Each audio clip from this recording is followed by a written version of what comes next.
Hello বন্ধুরা, আসসালামু আলাইকুম। আশা করি আপনারা সকলেই অনেক ভালো আছেন। ফাইনালি শাওমি একটা অবিশ্বাস্য দামে লঞ্চ করে ফেললো রেডমি 10 2022 মডেলটি।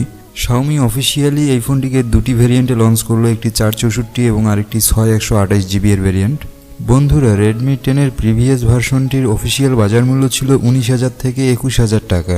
সেখানে রেডমি 10 2022 ভার্সনটির বেস ভেরিয়েন্ট তারা মাত্র 15,000 টাকা এবং 6128GB এর ভেরিয়েন্টটি 17,000 টাকায় লঞ্চ করে ফেললো। তো এখন আপনার মনে প্রশ্ন আসতে পারে যে হুবহু সেম কনফিগারেশন দিয়ে কেন শাওমি তাদের এই ফোনটিকে বাংলাদেশের বাজারে অফিসিয়ালি লঞ্চ করলো। বন্ধুরা, আপনারা জানলে খুশি হবেন যে রেডমি 10 2022 ভার্সনটি শাওমি তাদের বাংলাদেশি ম্যানুফ্যাকচারিং ইউনিট থেকে লঞ্চ করেছে। আর এই ফোনটি মেড ইন বাংলাদেশ হওয়ার কারণেই কিন্তু এত কম দামে লঞ্চ করা সম্ভব হয়েছে। তো বন্ধুরা, 15,000 টাকা বাজেটের মধ্যে রেডমি 10 2022 মোবাইলটি আপনার জন্য কেনা ঠিক হবে কিনা তা জানতে পারবেন আজকের এই ভিডিওটির মাধ্যমে। আর ভিডিওটি শুরু করার আগে আপনারা যারা এখনো আমাদের চ্যানেলটিতে সাবস্ক্রাইব করেননি তারা প্লিজ চ্যানেলটি সাবস্ক্রাইব করে ফেলবেন। আর যারা অলরেডি সাবস্ক্রাইব করে আছেন তাদেরকে অসংখ্য ধন্যবাদ।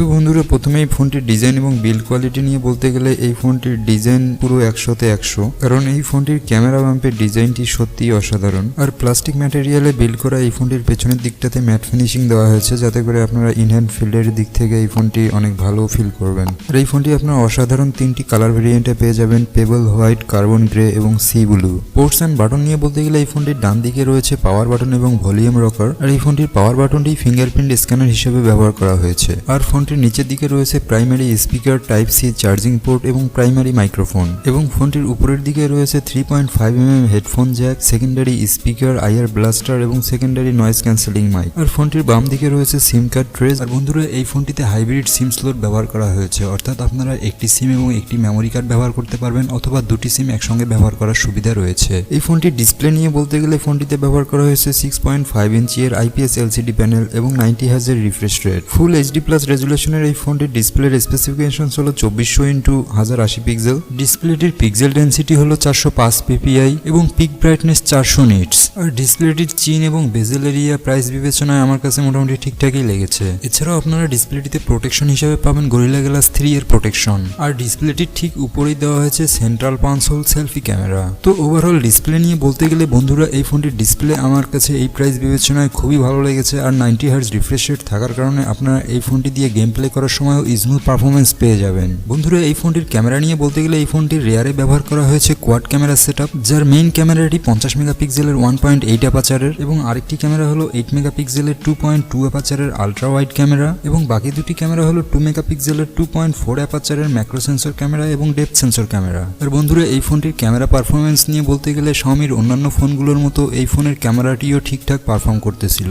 আর এই প্রাইস বিবেচনায় এই ফোনের ক্যামেরা যথেষ্টই ভালো ছিল। এবং বন্ধুরা, এই ফোনটির ফ্রন্ট ক্যামেরা হিসেবে ব্যবহার করা হয়েছে 8 মেগাপিক্সেলের 2.0 অ্যাপাচারের একটি সেলফি ক্যামেরা। এবং ভিডিও রেকর্ডিং এর ক্ষেত্রে বন্ধুরা, এই ফোনটির ফ্রন্ট এবং রেয়ার দুটি ক্যামেরা দিয়ে সর্বোচ্চ 30 fps এ 1080 পিক্সেলে ভিডিও রেকর্ডিং করার সুবিধা পেয়ে যাবেন। তো বন্ধুরা, এই ফোনটির কোয়াড ক্যামেরা সেটআপ এই প্রাইস বিবেচনায় আপনাদের কাছে কেমন মনে হয়েছে তা আপনারা কমেন্ট করে জানাবেন। রেডমি 10 2022 এই ফোনটির হার্ডওয়্যার স্পেসিফিকেশনস নিয়ে বলতে গেলে এই ফোনটিতে চিপসেট হিসেবে ব্যবহার করা হয়েছে মিডিয়াটেক হিলিও G88 প্রসেসর। এটি 12 ন্যানোমিটার আর্কিটেকচারে বিল্ড করা একটি অক্টাকোর প্রসেসর। আর অক্টাকোর এই চিপসেটটির দুটি কোর হচ্ছে 2.0 GHz এর Cortex A75 মডেলের এবং বাকি 6টি কোর হলো 1.8 GHz এর Cortex A55 মডেলের। এবং বন্ধুরা, এই ফোনটিতে জিপিইউ হিসেবে ব্যবহার করা হয়েছে মালি G52 MC2।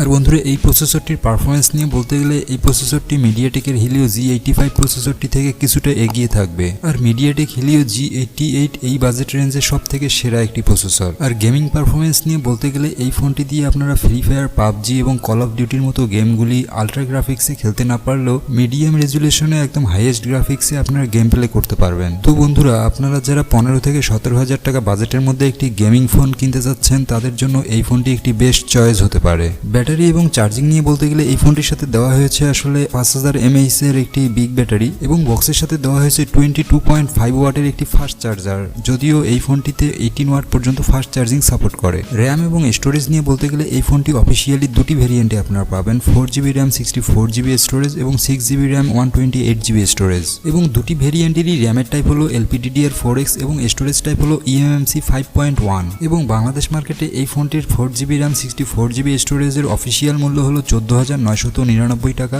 এবং 6GB RAM 128GB স্টোরেজের ক্ষেত্রে 16,999 টাকা। বন্ধুরা, অপারেটিং সিস্টেম নিয়ে বলতে গেলে এই ফোনটিতে দেওয়া হয়েছে হলো অ্যান্ড্রয়েডের 11 ভার্সনটি এবং ইউআই হিসেবে থাকবে MIUI 12.5 ভার্সন। তো বন্ধুরা, এই বাজেট রেঞ্জে বর্তমানে আপনার জন্য এই ফোনটি কেনা ঠিক হবে কিনা, আর Xiaomi কেনই বা এত কম দামে এই ফোনটি আমাদের মাঝে লঞ্চ করলো। তো বন্ধুরা, চলুন জেনে নেই এই ফোনটিতে কি কি ভালো ফিচার্স রয়েছে যার কারণে আমরা এই বাজেটে এই ফোনটিকে সেরা বলতে পারি। প্রথমেই বলতে হবে এই ফোনটির ডিজাইন এবং আউটলুকের কথা। মাত্র 181 গ্রাম ওয়েটের এই ফোনটির ডিজাইন এবং আউটলুক এক কথায় অসাধারণ। এরপর থাকবে এই ফোনটির ডিসপ্লে। এই বাজেট রেঞ্জে 90 হার্টজের রিফ্রেশ রেটের পাশাপাশি ফুল HD+ রেজুলেশনের একটি ডিসপ্লে সত্যি অবাক করার মতো। এরপর থামস আপ দিতে হবে এই ফোনটির ক্যামেরাকে, কারণ এই বাজেটের মধ্যে 50 মেগাপিক্সেলের কোয়াড ক্যামেরা সেটআপ অন্য কোনো ব্র্যান্ডে রয়েছে কিনা তা আমার জানা নেই। এছাড়াও অন্যান্য বোনাস ফিচার্সের মধ্যে আমার কাছে dual stereo speaker, IR blaster, secondary noise cancelling mic, এই সব কিছুই কিন্তু আমার কাছে বেশ ভালোই লেগেছে। এই ফোনটির দুর্বলতা নিয়ে বলতে গেলে আমি প্রথমেই বলবো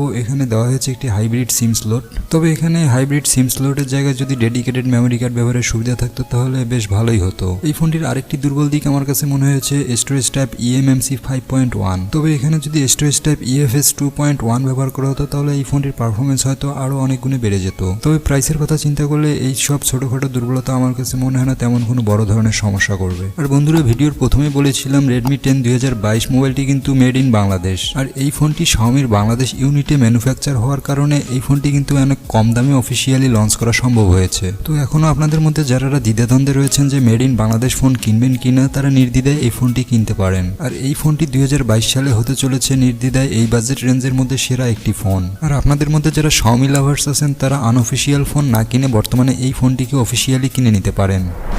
তো বন্ধুরা, এই ছিল আমাদের আজকের ভিডিওটি শেষ পর্যন্ত দেখার জন্য আপনাদেরকে অসংখ্য ধন্যবাদ। ভিডিওটি যদি আপনাদের ভালো লেগে থাকে তাহলে একটি লাইক দেবেন, আর ভিডিওটি কেমন লেগেছে তা কমেন্ট করে জানাতে ভুলবেন না।